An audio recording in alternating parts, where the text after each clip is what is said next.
Good morning, friends. How are you? I hope you must be getting bored during this long vacations. But to remove your boredom, we have come here. Okay? Let us start our study. Our first chapter is parts of a sentence. Okay? Parts of a sentence. First of all, we shall know what is a sentence. आप में से कोई बता सकता है sentence क्या है? Last year मैंने बताया था सबको. Sentence is a group of words in a systematic order with a complete meaning. क्या है सेंटेंस? शब्दों का समूह जो एक निश्चित क्रम में होता है और जिसकी कोई मीनिंग होती है. यानी शब्दों को इधर उधर कहीं भी रख करके हम सेंटेंस नहीं बना सकते. फॉर एग्जाम्पल, अगर हम कहते हैं राम स्कूल गोज, ये तीन शब्द हैं. राम स्कूल गोज, तो क्या ये सेंटेंस है?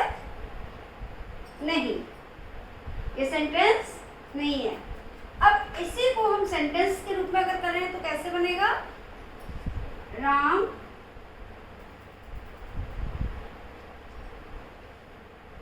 goes to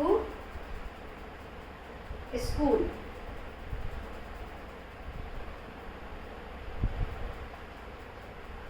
राम जाता है विद्यालय. ठीक है. Ram school goes to wrong और Ram goes to school right. यानी एक सेंटेंस में जो भी शब्द आएंगे वो सही क्रम में जब होंगे तभी उनका अर्थ कंप्लीट हो. अब आपने देखा कि ये सेंटेंस में क्या है? राम. राम क्या है? सब्जेक्ट. जाता है क्या है? वर्ब. कहाँ जाता है? विद्यालय. ये आपका, तो राम विद्यालय जाता है. ठीक है. अब किसी भी सेंटेंस में जब तक कोई सब्जेक्ट और वर्ब ना हो, छोटे से छोटे सेंटेंस में भी एक सब्जेक्ट एक वर्ब का होना आवश्यक है. जैसे कि हम दो शब्द लेते हैं, बर्ड्स फ्लाई. अब ये दो ही शब्द हैं, बर्ड्स फ्लाई. पक्षी उड़ते हैं. कौन उड़ते हैं? पक्षी. पक्षी क्या करते हैं? उड़ते हैं. तो कौन का उत्तर जो आया वो क्या हो गया? सब्जेक्ट. और पक्षी क्या करते हैं? उड़ते हैं. ये हो गया वर्ब. तो क्लियर क्या हुआ? ये सबसे छोटा सेंटेंस है. अब इस छोटे से सेंटेंस में भी दो शब्द हैं, एक है सब्जेक्ट एक है वर्ब. यानी बिना सब्जेक्ट और वर्ब के कोई सेंटेंस पूरा नहीं होगा.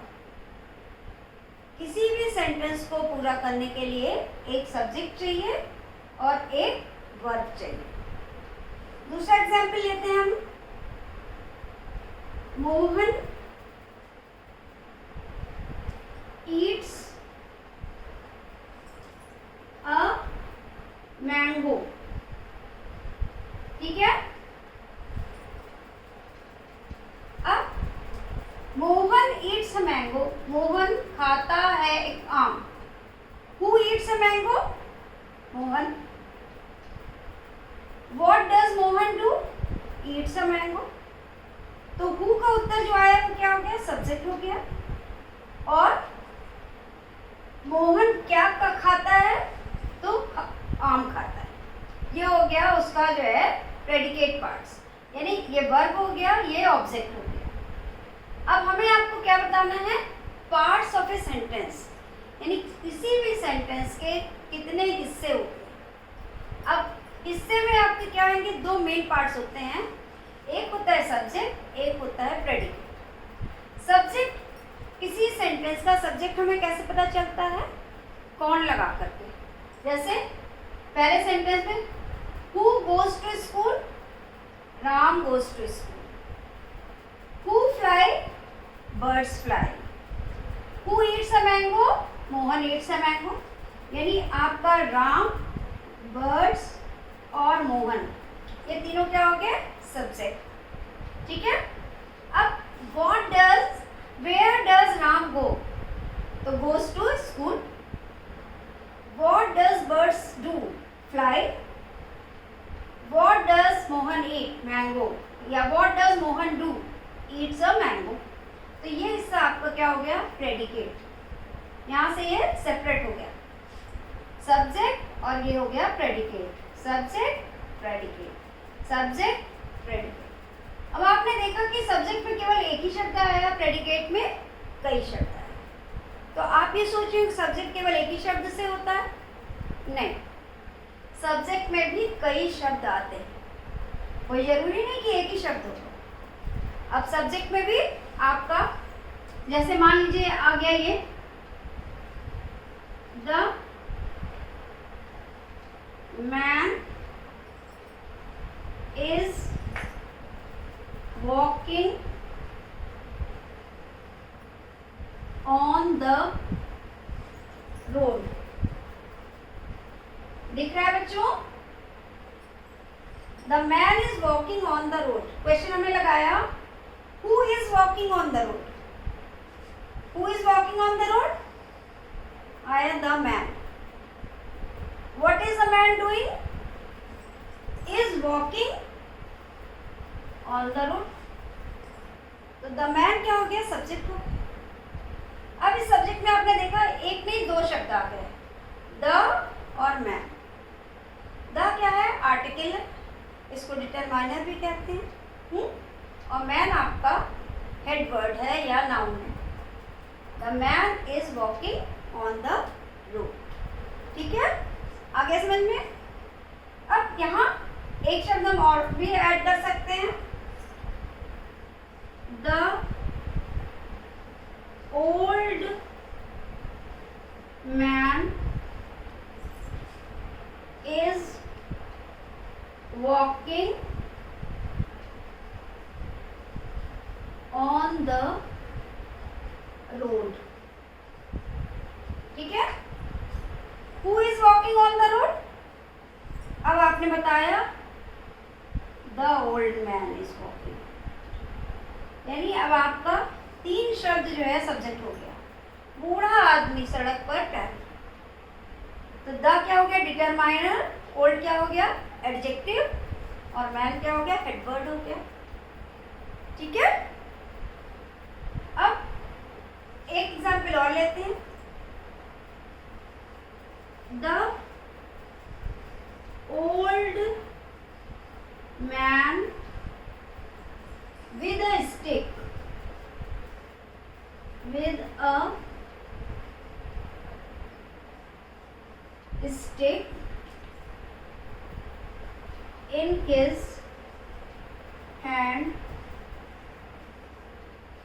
is walking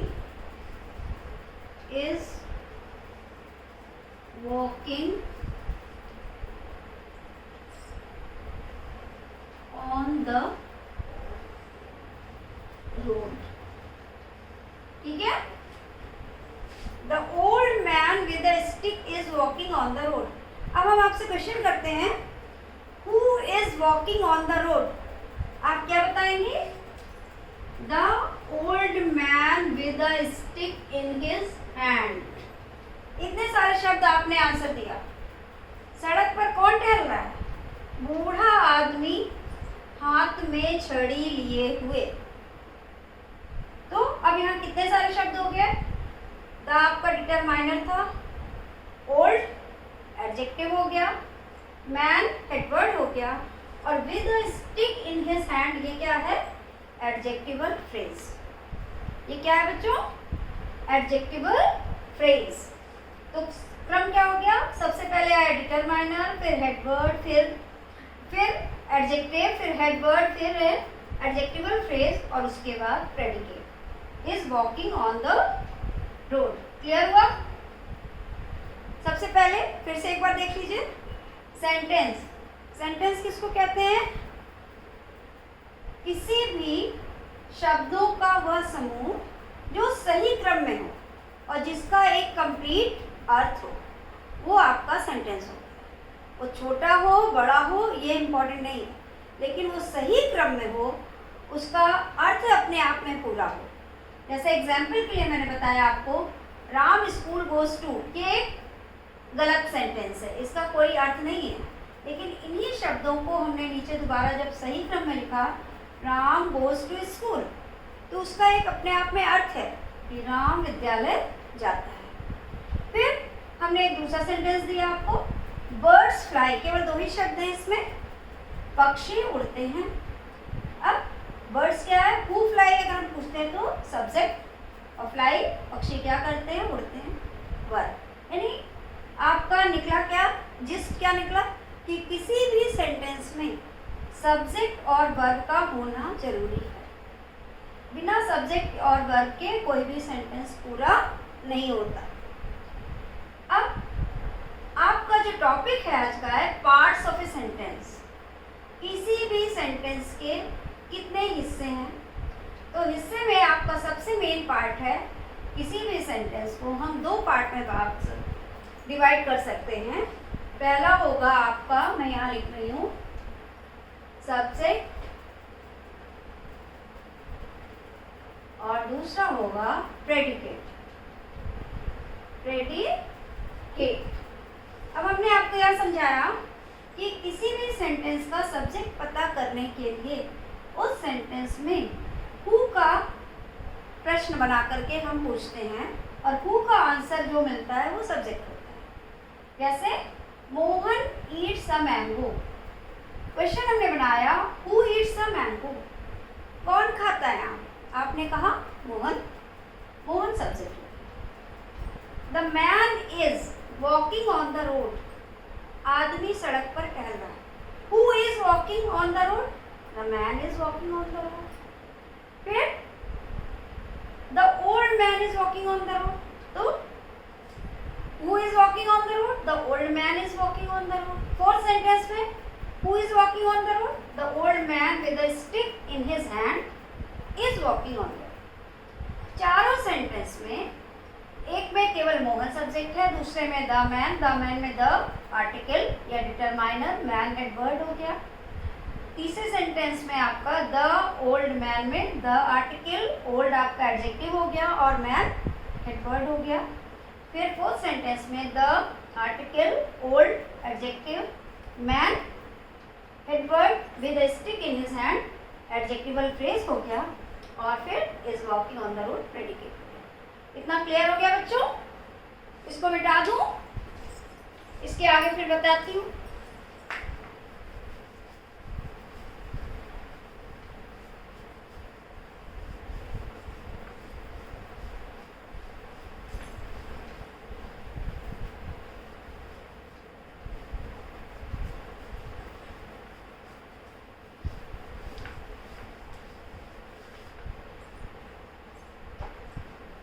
ये तो आपने देखा सब्जेक्ट के पार्ट्स, इसी तरह प्रेडिकेट के भी कई पार्ट्स होते हैं। अब प्रेडिकेट के पार्ट्स में आप देखिएगा, Ram gave a book, Ram gave a book, who gave a book, Ram, Ram क्या हो गया subject. What did Ram do, Ram ने क्या किया, गेव अ बुक, ये हो गया प्रेडिकेट। अब इसमें जो आपने देखा, जो प्रेडिकेट का पार्ट है उसमें कहाँ से शुरुआत हुई, वर्ब से शुरुआत हुई, यानी उसमें एक वर्ब होगा और वर्ब के बाद इसमें एक ये क्या है, ऑब्जेक्ट है। राम ने दिया, क्या दिया। जब हम सेंटेंस के वर्ब में क्या प्रश्न करते हैं या व्हाट का प्रश्न करते हैं, तो जो उत्तर में आता है वो आपका ऑब्जेक्ट कहलाता है। दूसरा सेंटेंस लेते हैं, Ram bought a new car, who bought a new car, answer आया राम, राम क्या हो गया, सब्जेक्ट हो गया। What did Ram do, Ram ने क्या किया, बॉट अ न्यू कार, एक नई गाड़ी खरीदी। अब बॉट क्या है, वर्ब हो गया। What did Ram buy, Ram ने क्या खरीदा? आंसर आया अ न्यू कार। ये क्या हो गया? ऑब्जेक्ट। जैसे ऊपर वाले में क्या था? A book, a book object था, अ न्यू कार ऑब्जेक्ट हो गया। एक और सेंटेंस लीजिए। The girl sang a song. The girl sang a song. Who sang the song? The girl. The girl क्या हो गया? Subject. What did the girl do? Sang a song. ये हो गया पूरा predicate. What did the girl sing? लड़की ने क्या गाया? A song. ये क्या हो गया? Object. ठीक है? इससे आपको क्या क्लियर हो रहा है कि किसी भी सेंटेंस के प्रेडिकेट पार्ट में सबसे पहले क्या आना चाहिए? वर्ब आना चाहिए। फिर वर्ब के बाद एक ऑब्जेक्ट आता है। ऐसा नहीं केवल ऑब्जेक्ट ही आता है, अभी आगे हम आपको बताएंगे कि उसमें कॉम्प्लीमेंट भी आता है। कॉम्प्लीमेंट में भी कई तरह के कॉम्प्लीमेंट होते हैं, नाउन होते हैं, प्रोनाउन होते हैं, एडजेक्टिव होते हैं, एडवर्ब होते हैं। लेकिन अभी हम किसकी बात कर रहे हैं? केवल ऑब्जेक्ट की बात कर रहे हैं। और एक सेंटेंस लीजिए। माई फादर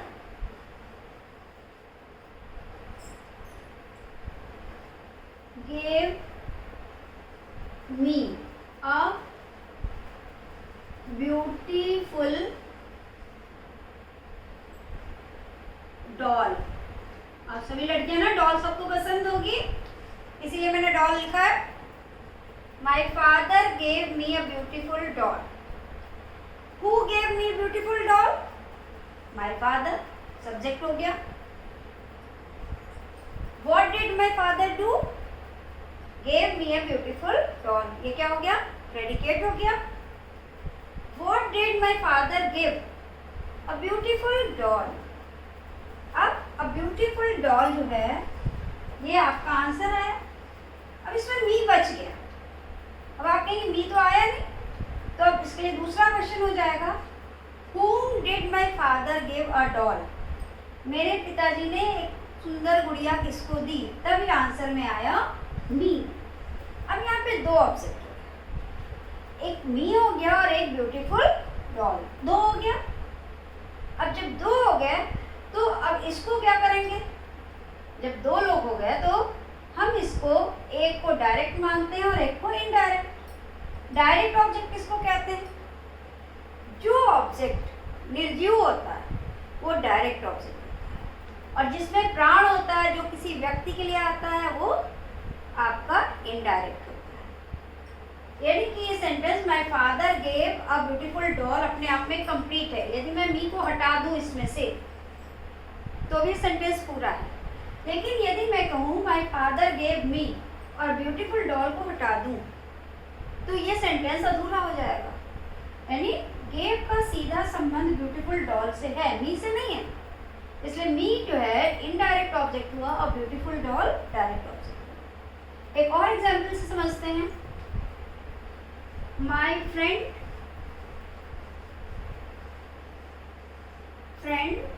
बुक्ड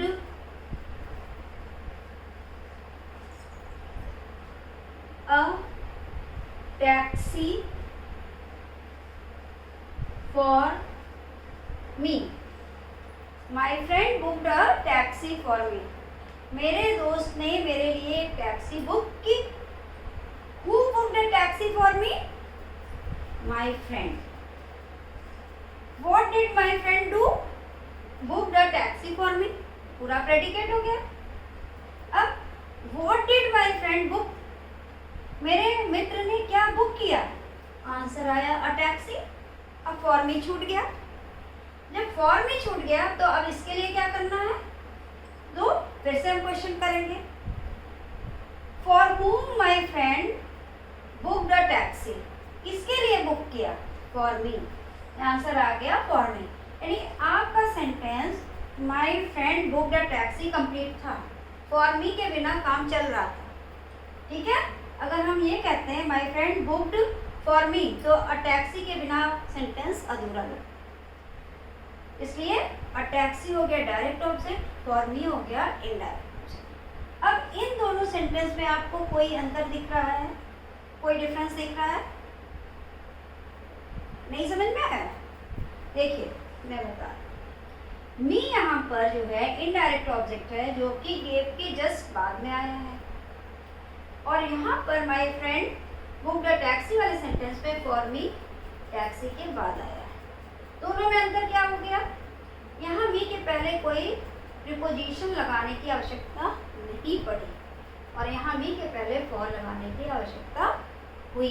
इसका मतलब कि जब इनडायरेक्ट ऑब्जेक्ट डायरेक्ट ऑब्जेक्ट से पहले आएगा तो टू या फॉर प्रीपोजिशन का प्रयोग नहीं करेंगे, लेकिन जब हमारा डायरेक्ट ऑब्जेक्ट पहले आएगा, इनडायरेक्ट ऑब्जेक्ट बाद में आएगा, तो टू या फॉर प्रीपोजिशन का प्रयोग किया जाएगा।